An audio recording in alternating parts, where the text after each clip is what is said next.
The other day, after I reported a nasty comment on my client's Facebook page, it had nothing to do with them, just someone trolling, my client asked me, "How do we avoid getting negative comments online?" Well, I told her, you can't. It's the internet. Now, of course, she looked at me a bit concerned at this point.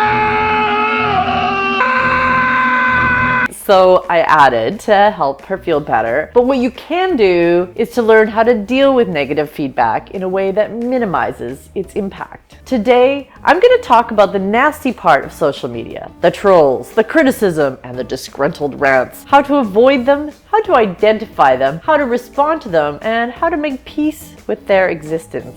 We have come to visit you in peace and with goodwill. My name is Tara, and this is Truly Social.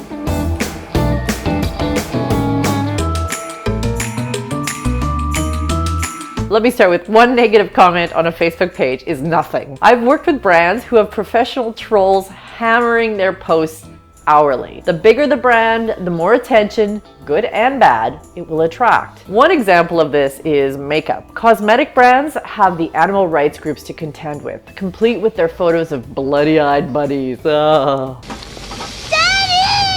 What? What do you do with that on your page? Can you delete it? Should you respond? Yes. No. Never absolutely.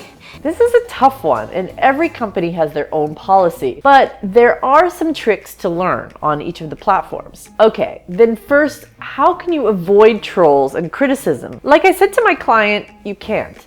It's the internet. As your profile grows, you too will grow to be a target. Years ago, Matt Mullenweg, the founder of WordPress, said the following: if you don't get spam, you have a marketing problem. Trolls are just another form of spam. They gravitate towards popular content to try to get attention. If you get trolls, well, you're doing something right on your marketing side.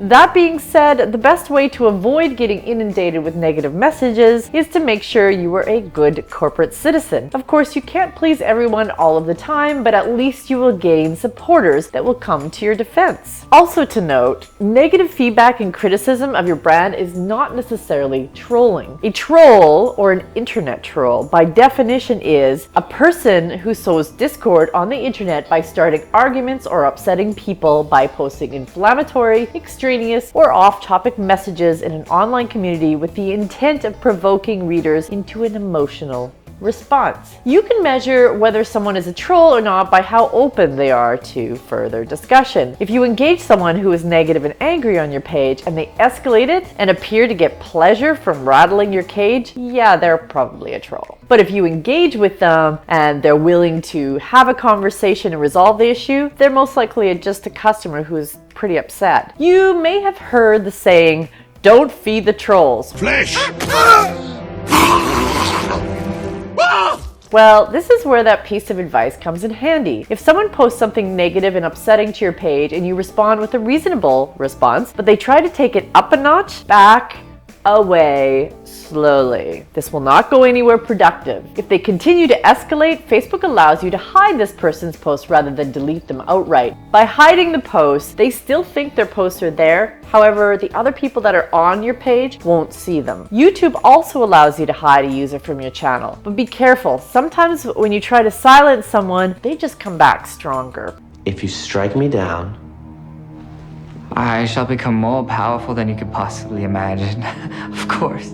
Now, if someone is angry or disgruntled or fed up with you or your product or your company, imagine being an airline for instance, then you definitely want to respond and address. This is where I use the Ailes method. A, acknowledge. I, inquire. L, listen. And S, solve.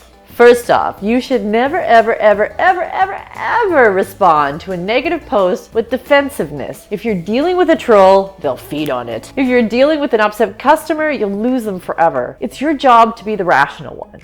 You have the power. The customer is just trying to gain a little for themselves. So, number one, acknowledge. Say, man, That sounds like a terrible experience, or something to that effect. Then number 2, inquire. Ask for more details. This shows you're interested in listening. Then of course, number 3, actually listen. Lots of companies do well on 1 and 2, but fail to take it further. Once you have the whole story, it's time to, number 4, solve. Now, you won't always be able to solve the issue. If you have a customer who's stuck on the tarmac because of weather issues, you're not God, but there are ways to help the customer feel like you care. Believe me, I wish there was some other me not getting eaten way. So here's a great example. I was stuck on a tarmac once where the flight attendant came over the speaker and said, "Okay, some of you have been tweeting your displeasure. We still don't know when we'll get the go-ahead, but in the meantime, how's about some free snacks?" I expect the tweeting stopped. It did for me. I asked the flight attendant and she said they got a call from their Twitter community manager who got authorization to give out free food on the flight.